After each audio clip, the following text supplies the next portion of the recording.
بسم الله الرحمن الرحيم. هذه عبارة لشاعر جمعة المصري. السلام عليكم ورحمة الله وبركاته يا شيخ. إن الجملة التي ذكرتموها في إثبات نسب بعلوي لا تقوم بأي دليل شرعا وعلما، ولدينا حجج كثيرة في بطلان نسب بعلوي شرعا وعلما. انظر كتب الأنساب من القرن الرابع إلى القرن التاسع، لا يوجد فيها ذكر بأن عبيد الله ابن لأحمد بن عيسى، ولا يوجد ذكر بأنه من ذرية رسول الله صلى الله عليه وآله وسلم. والشجرة المباركة كتاب النسب في القرن السادس للإمام فخر الدين الرازي يقول بأن أحمد بن عيسى أولاده إنما من ثلاثة بنين، محمد وعلي وحسين، ليس له ولد اسمه عبيد الله. والذي ذكرتموه يا شيخ في إثبات نسب بعلوي مرفوض شرعا وعلما. وصلى الله على سيدنا محمد. Assalamualaikum warahmatullahi wabarakatuh. Bismillahirrahmanirrahim. Allahumma sholli ala sayyidina Muhammadin wa ala alihi wa sahbihi ajma'in, amma ba'du. Ja'alanallahu wa iyyakum min ahlil khairi was sa'ada fid dini wad dunya wal akhirah. Wa sakhanallahu umurana wa umurakum wa umur ummati Muhammadin sallallahu alaihi wasallam fi syaril alam khosotan fi Palestin wa ghairiha. Amin Allahumma amin. Saya di satu sisi itu agak kecewa karena ternyata tebakan saya itu yaitu prediksi kira-kira Kiai Haji Imaduddin akan membuat bantahan seperti apa, ternyata tidak ada yang masuk. Saya kira mau mengatakan Syekh Ali Jum'ah nggak ngerti fikih, atau mungkin mau mengatakan bahwa Syekh Ali Jum'ah tidak membaca kitab nasab atau apa, atau mungkin tidak paham tentang sufroh ya. Tetapi ternyata tanggapan Kiai Haji Imaduddin itu adalah apa yang diucapkan oleh Syekh Ali Jum'ah itu marfud ya, tertolak ilman wa syar'an, secara ilmiah dan juga secara syariat. Berarti kata Kiai Imaduddin itu Pak Alawi ini batal secara syariat, secara ilmiah. Kira-kira kan begitu ya. Cuma ada satu hal yang juga membuat saya agak kecewa. Kenapa Kiai Haji Imaduddin itu tidak belajar dari kasus sebelumnya atau dari peristiwa sebelumnya?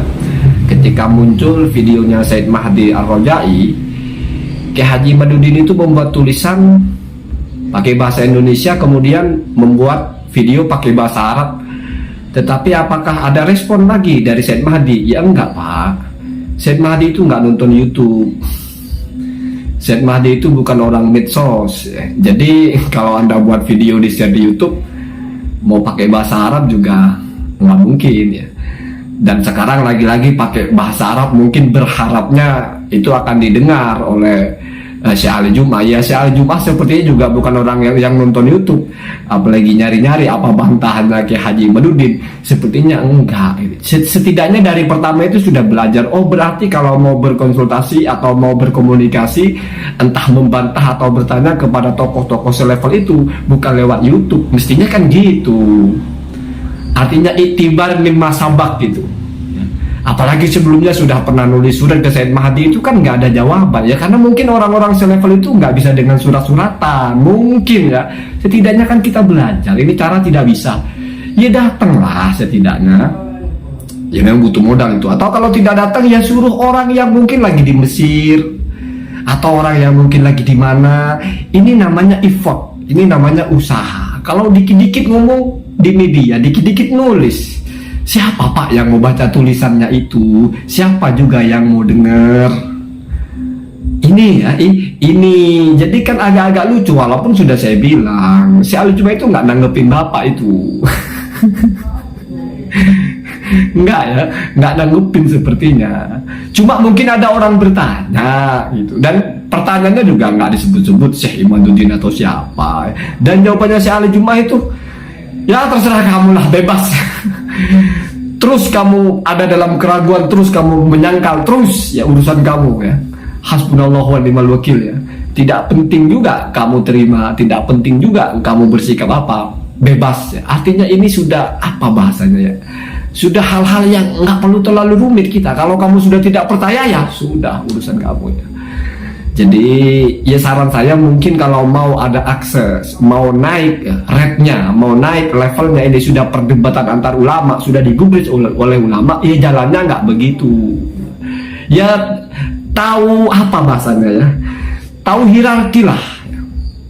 Nggak mesti, tapi kan bisa aja saya lebih alim, nggak masalah itu Pak. Tapi tahu hierarki. Syekh Ali Juma itu mantan mufti Mesir, itu Syekhul Azhar, itu anggota Buhus al-Islamiyah, ya, anggota Lajnah Ulama Internasional. Ya masa nanggepin orang begitu pakai YouTube? Ya gimana sih? Ya kalau nanggepin Bapak kan pakai YouTube sudah biasa. Karena Bapak mungkin nonton YouTube, saya nggak pernah berceramah ada di YouTube dia merosting. Berarti kan nonton, cocok berarti lewat YouTube kan? Ya menyebar tulisan lewat situs, lewat website, ditanggapin lewat YouTube, mainnya memang di situ.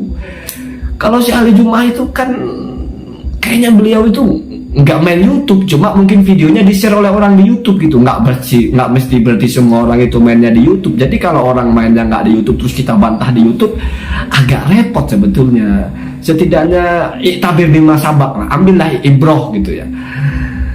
Apa yang perlu diperbaiki mungkin ya? Mungkin harus sampaikan narasi bahasa Arabnya itu langsung ke orangnya. Bagaimana caranya gitu? Selevel saya aja bisa begitu berkirim surat atau apa. Masa selevel Bapak tidak bisa gitu kalau mau gitu ya. Jadi biar teruji gitu. Siapa tahu nanti ditanggapi dan ditasheh. Siapa tahu si Ali Jum'ah nanti, oh ya saya menemukan ini ulama hebat sekali ini. Siapa tahu kan begitu. Karena di mata Syekh Ali Jum'ah, ulama Nusantara itu keren Pak. Guru beliau itu salah satunya adalah Syekh Yasin Al-Fadani. Tercatat sebagai gurunya itu ulama Nusantara Pak, Syekh Yasin Al-Fadani. Jadi bukan masalah Nusantara, bukan masalah apa, itu tetap ukurannya, mizannya itu keilmuan. Jadi kalau misalnya tidak terima atau tidak setuju dengan itu, ya kan orangnya masih ada. Ya tinggal bagaimana caranya bisa komunikasi langsung, bisa akses langsung gitu ya. Ya kalau jatuhnya nge-share video lagi, ini lagi, itu lagi, tiba-tiba ya begitu-begitu aja. Terus kemudian saya agak tertarik ketika Pak Kiai ini bilang Yaqulu Fakhruddin Ar-Razi, berkata Imam Fakhruddin Ar-Razi, tapi bahasanya nggak begitu punya Ar-Razi itu, nggak ada innama-innamanya itu, innama itu dari Bapak. Tapi saya masih mau memaafkan itu, mungkin itu namanya riwayat bil makna. Jadi kita mengutip ucapan orang tapi versi kesamaan makna, bukan kesamaan bil lafzi, bukan kesamaan lafaz. Karena kitab Asy-Syajarah itu semua orang baca Pak, tidak akan ketemu di situ bahasa innama ya. Biasanya cuman Ahmad al-Abah fa'akibuhu min, begitu aja, nggak ada inna Ahmad al-Abah apa itu innama akibuhu. Itu bahasa Indonesia diarabkan Pak.